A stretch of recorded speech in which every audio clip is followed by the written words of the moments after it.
We've all heard of the dead internet theory. It basically says that the internet is now mainly populated by bot accounts and AI. And frankly, after what I'm seeing influencers doing recently, I think the bots may be preferable. I have 4 new disturbing cases involving internet personalities, as well as 2 bonus cases from the Dark Case archive that you might have missed. Anyway, let's get this show on the road. Love you.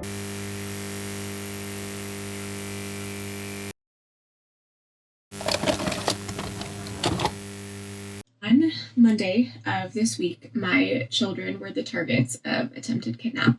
And I want to share that story with you in an effort to raise awareness and to just encourage parents to be more aware of their surroundings. On December 7th, 2020, Sadie Vega Martinez went to a Michael's craft store in Petaluma, California, with one simple goal. She needed a baby Jesus for the nativity scene on her Christmas table. She pulled on sweatpants, tied up her hair, and brought her husband, Eddie Martinez, along for the short drive. Inside, they moved through aisles of paint, glitter, and holiday decorations. They did not speak to Kathleen Katie Sorensen, a local parenting influencer shopping with her 2 young children. According to Sadie, they did not even notice her. Katie, however, noticed them. After leaving the store, she called police and reported that a couple had followed her and behaved suspiciously around her children. At that stage, she did not claim anyone had tried to take a child. Officers searched the area, but the account did not describe a clear crime,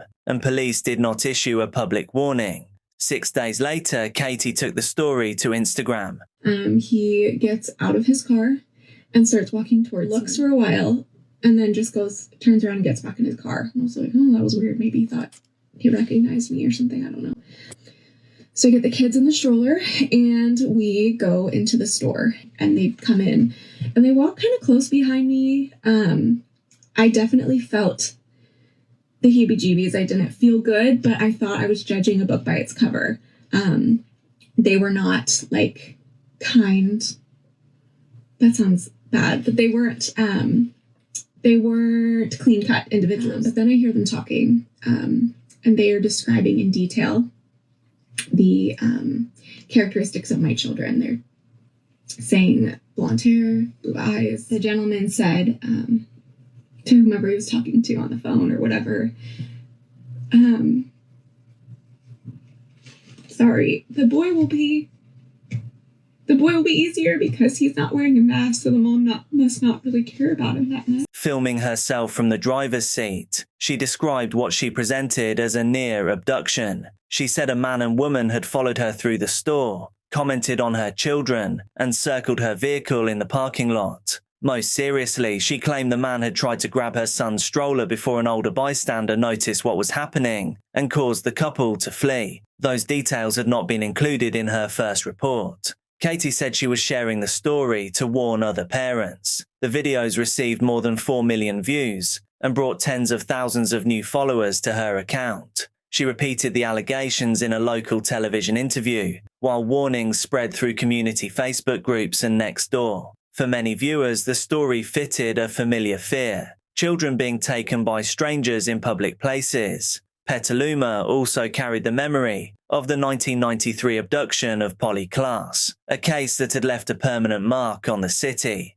Katie's warning therefore landed in a community already familiar with that kind of panic. Sadie learned about the accusation from her daughter. Her daughter showed her a police alert containing a blurred image of the suspected couple at the Michael's checkout. Sadie immediately recognized Eddie's black hoodie. She had bought it for him. Until that moment, the Martinez family had no idea their ordinary shopping trip had become a viral kidnapping story. Hours later, police asked them to come to the station. Sadie and Eddie consulted a relative who was an attorney and agreed to cooperate fully. They told investigators they had never followed Katie, discussed her children, or attempted to touch the stroller. Friends began reporting the viral video, while people who knew Eddie through his work as a local UPS driver contacted police to support the couple. Store surveillance footage became central to the investigation. Police said the video in the Martinez's account resoundingly contradicted Katie's version.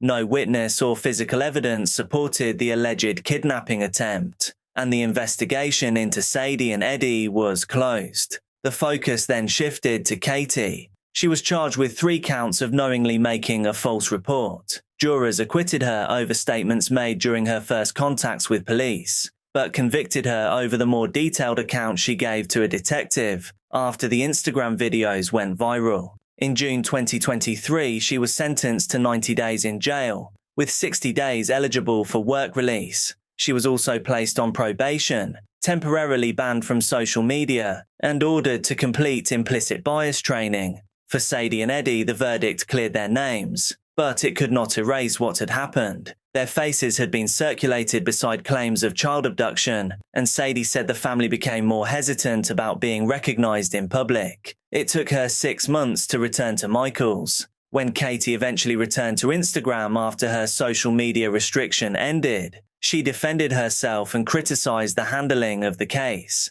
It's worth noting that Katie did not offer Sadie and Eddie a direct apology. She thought we were easy targets. And unfortunately, she was wrong. We obviously feel bad that she's a mother and going to jail, but her lack of remorse for what she'd done, hopefully this will teach her a lesson. And believes Sorensen's false allegations were racially motivated. She wanted a stronger following. She was looking for, content for her fame and her income, and at our expense.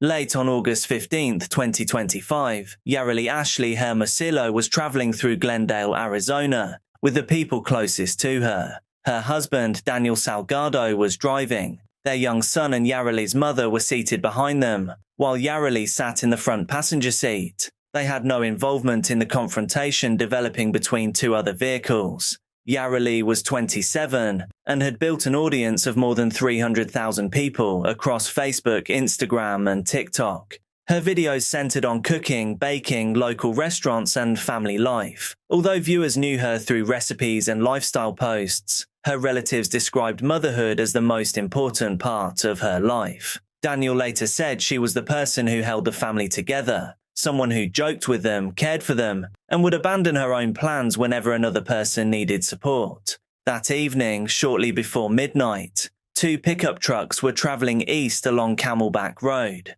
Police said their drivers began arguing while still moving through traffic. When they reached the intersection of 51st Avenue and Camelback Road, both vehicles stopped at a red light, but the dispute continued. One pickup occupied the center lane, the other stopped to its right. Daniel then brought the family's Chevrolet to a stop in the left lane, beside the center pickup. Neither he nor Yareli had any apparent reason to know that the argument beside them was about to escalate. Police allege that the driver in the center lane, 33-year-old Jesus Dustin, produced a handgun.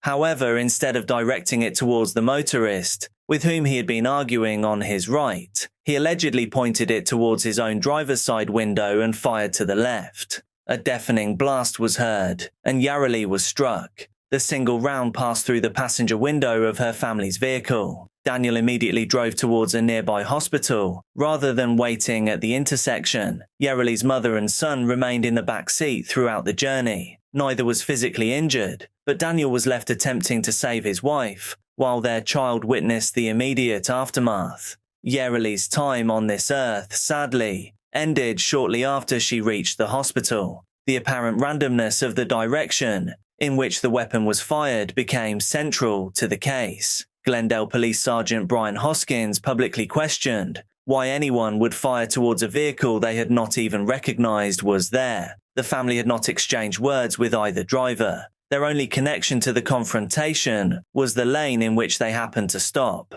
Investigators began collecting footage from numerous surveillance cameras around Glendale. By following a white GMC Sierra from one location to another, homicide detectives identified its registered owner. Police then traced the suspect's movements through additional records and locations he had visited after the incident. The following evening, officers searched a Phoenix property and recovered 2 handguns. Dowston was later arrested at his apartment in Glendale. He was accused of second-degree murder, aggravated assault, misconduct involving weapons and endangerment, and was held on a $1 million bond. The The charges remained allegations to be resolved through the normal legal processes. For Daniel, the legal case could not alter what happened inside the car. He spoke afterwards about the particular helplessness of losing his wife while sitting beside her and being unable to stop it. Their son continued expecting his mother to appear during familiar routines, including walks and bedtime.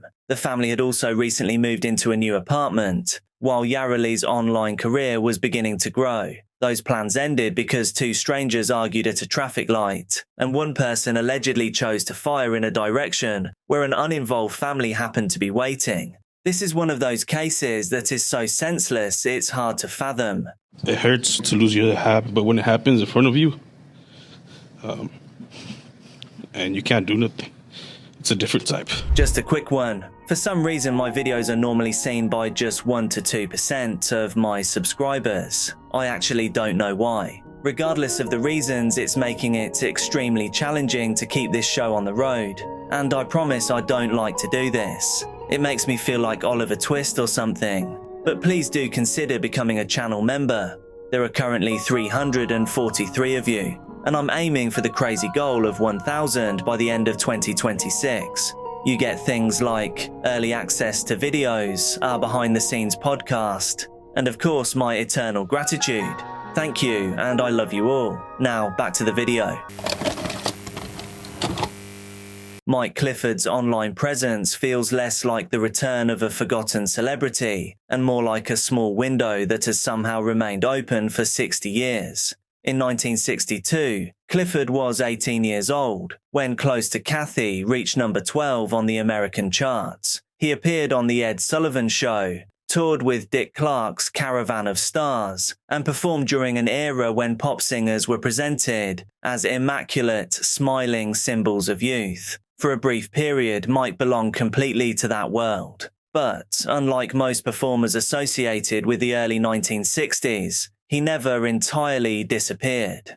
Now in his 80s, Mike remains active online, recording covers and creating homemade music videos in front of beaches, sunsets, flowers, and brightly colored digital backgrounds. His YouTube channel contains performances uploaded across several years, including a new version of Fields of Gold posted in 2026. The song was also released to streaming platforms that March. The videos are cheerful, but watching several together can produce a strangely uncomfortable form of nostalgia. Mike often dresses in patterned shirts or sparkling jackets, opens his arms towards the camera, and performs as though the brightly lit television studios of his youth are still waiting just beyond the screen. He appears to be doing something he has loved since he was a teenager. Yet the videos also reveal something that old recordings normally allow us to avoid. Footage from the 1960s preserves people at one fixed point. The performers remain young, the audience remains excited, and the world surrounding them never moves forward. Mike's modern videos break that illusion. The teenage singer from The Ed Sullivan Show is still here, continuing the same performance as the decades visibly accumulate around him. His channel and his social media presence feels like a strange portal. It connects two versions of the same person, the young performer reaching the beginning of his career, and the older man still singing after most of that world has vanished. I'm intrigued by people that make attempts to hold on to their youth and their youthful appearance. I honestly think it's incredible to see someone go from having a young physical form to creating a kind of exaggerated facsimile of who they once were. It creates a feeling within me that I can't actually nail down.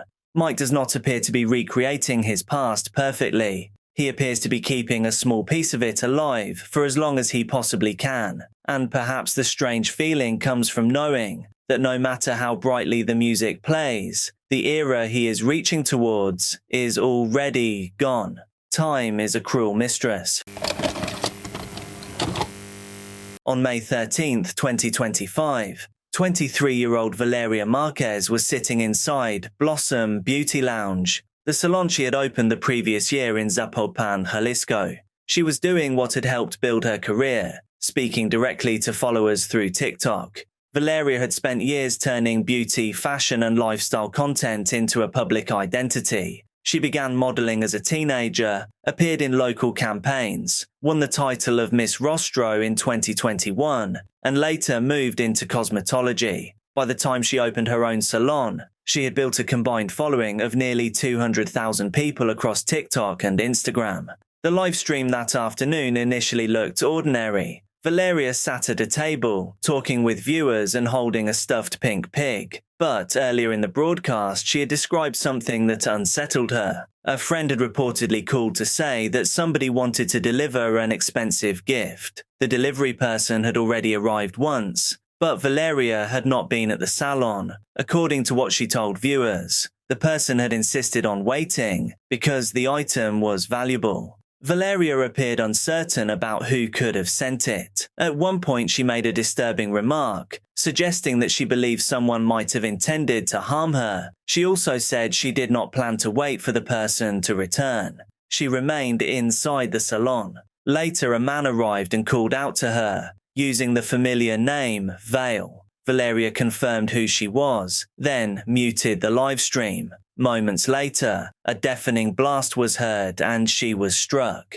The attack happened so quickly that viewers watching in real time had almost no opportunity to understand what they were seeing. The live stream continued for several seconds. Another person briefly appeared, picked up the phone and ended the broadcast. When officers arrived at around 6:30 that evening, Valeria's time on this earth had ended. Authorities said the attacker had presented himself as a delivery man. He reportedly fled on a motorcycle, while investigators also examined the presence of two men outside the salon, who left after the attack. The Jalisco prosecutor's office opened the case under its femicide protocol and said more than one possible suspect was being investigated. That classification did not establish a motive. It meant the death would be examined as a possible gender-related crime, including Valeria's relationships, previous threats, and the circumstances of the attack. Mexico's President Claudia Sheinbaum acknowledged the case and offered condolences to Valeria's family. Investigators announced that friends and relatives would be called as witnesses,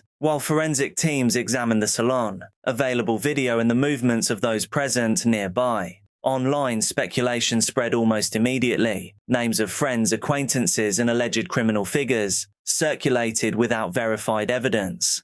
The case later appeared in a United States Treasury announcement concerning sanctions against senior members of the Jalisco New Generation cartel. One sanctioned figure, Ricardo Ruiz Velasco, was described as a suspect in Valeria's killing. That designation did not amount to a conviction, and the investigation remained separate from the many unsupported claims online. Flowers were placed outside Blossom the Beauty Lounge after her death. Her TikTok account was later closed, and even her grave was reportedly vandalized. The livestream is remembered because it captured the final minutes before the attack, but its real significance lies in what came before it. Valeria recognized that the unexplained delivery felt wrong, but how could she have known just how wrong things were about to go?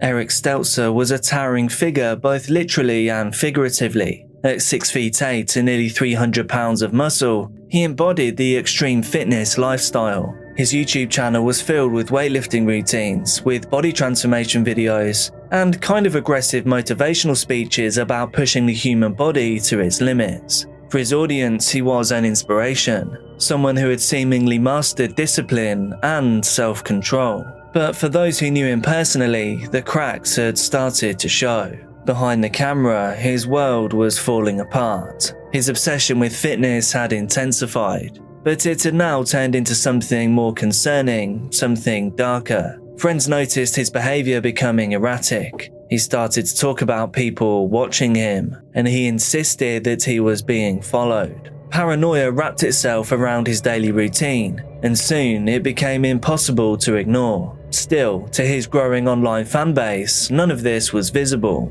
They didn't have a clue. His videos instead painted him as a picture of a man at his peak, someone powerful, confident, and in control. The real Eric Stelzer, however, was beginning to spiral. And as his mind unraveled, a nightmare was about to unfold, and everything would end in disaster. The signs were there, but no one knew how quickly things would escalate. Eric's family had seen the shifts in his personality firsthand, his paranoia deepening, his delusions intensifying. He now spoke about shadowy figures watching over him. He was convinced that unseen forces were conspiring against him. His erratic behavior went beyond mere anxiety. It was the unraveling of a man who no longer trusted reality. On Christmas Day, his family finally made the call. EMTs arrived, assessing Eric for a psychotic episode. But instead of taking him in, they determined that he was lucid enough to know his own name and the date.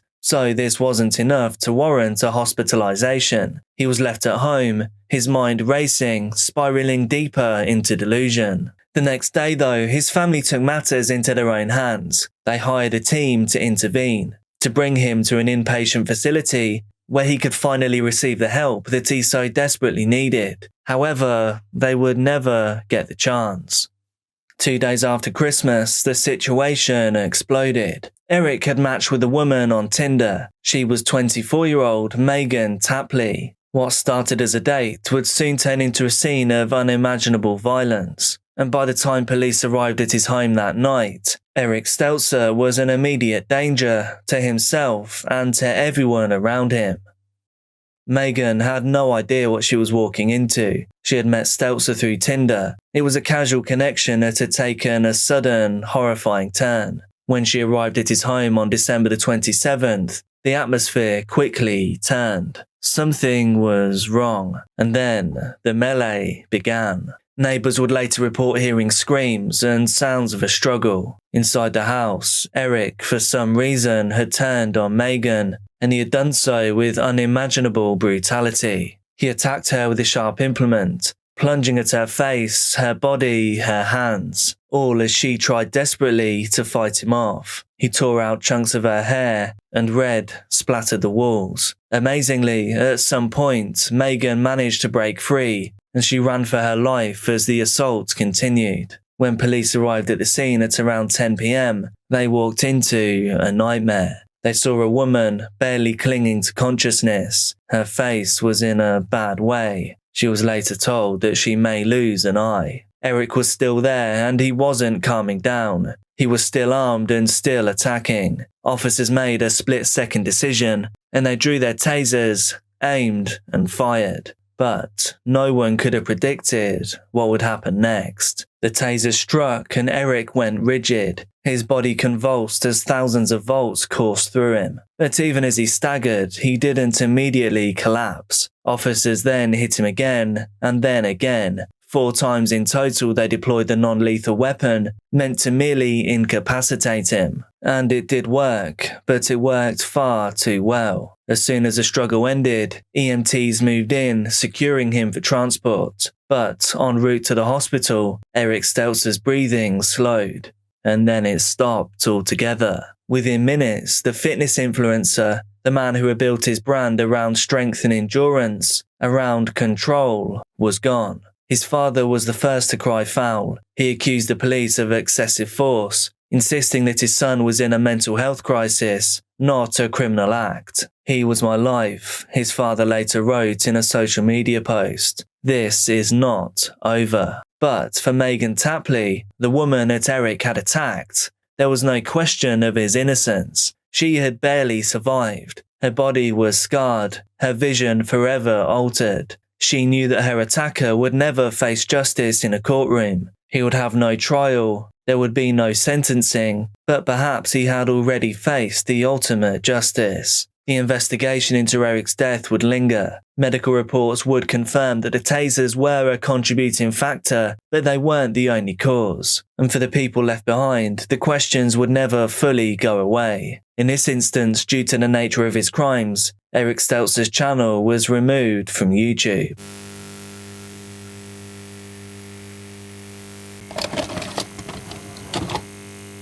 Mona Lisa Perez and Pedro Ruiz III weren't just a couple, they were partners in ambition. The 19-year-old mother and her 22-year-old boyfriend had a dream. That dream was to become famous YouTubers. They envisioned a future where their channel would blow up, gaining millions and millions of subscribers. The couple living in Houston, Minnesota, started their YouTube journey in early 2017. Their videos were a mix of pranks, challenges, and family vlogs, the kind of light-hearted content that had turned countless internet personalities into celebrities. They documented everything: their lives as teen parents, some playful stunts, and their plans for the future. They were young, in love, and determined to make it big. Pedro in particular was obsessed with the idea of viral success. He would brainstorm ideas for wild stunts, ways to push boundaries and to stand out in an oversaturated platform. Mona Lisa played along, but there were moments where she seemed a little hesitant. She was supportive,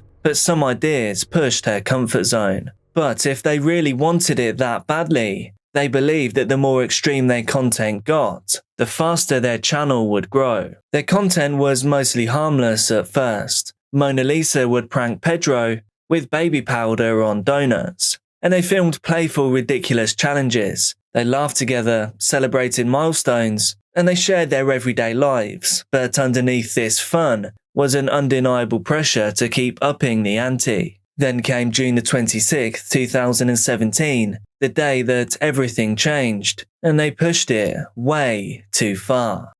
Pedro wanted to do something bold, something that would skyrocket their views, and that would put them on the front page of YouTube. He'd seen other people pull off dangerous stunts online, and he was convinced that they could do the same. The idea: he would hold a hardcover encyclopedia against his chest, while Mona Lisa shot a gun at it. The thick pages, he believed, would stop the bullet, but Mona Lisa had her doubts. She was hesitant, but Pedro just reassured her. He had actually tested it out before with a different book, and the bullet indeed hadn't gone through. He was certain that this would work. He begged his partner to do it, telling her it was safe, telling her this was their golden ticket to viral fame. What really makes everything about this story even worse is that Mona Lisa is 7 months pregnant at the time that the couple shot this video.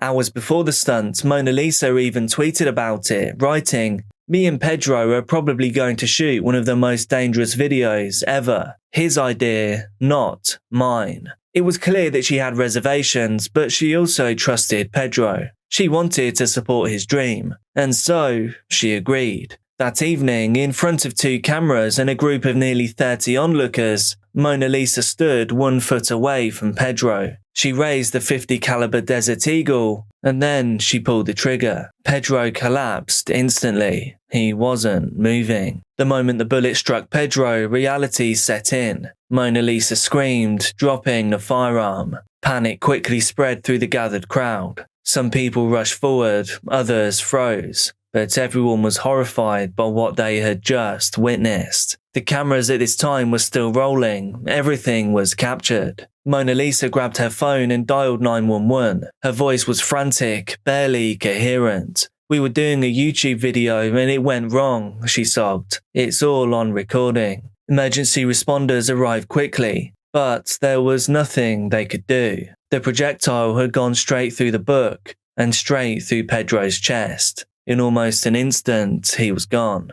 And all of this for a stunt that was supposed to secure their future. Law enforcement took Mona Lisa into custody immediately. As officers questioned her, she kept repeating the same thing. "It was his idea. He wanted to do it. I didn't want to." News of Pedro's passing spread rapidly. It was the story of a YouTube stunt gone horribly wrong, and it made national headlines. Viewers rushed to their channel looking for clues, watching their previous videos, seeing the excitement in their eyes just hours before tragedy struck. Pedro's family was obviously devastated. He loved his family more than anything, his aunt said. They were in love. They wanted to do this together. It wasn't supposed to end like this. The law, however, didn't really care about intentions. Someone had died, and Mona Lisa Perez was the one who had pulled the trigger. The legal system moved swiftly. Mona Lisa was charged with second-degree manslaughter,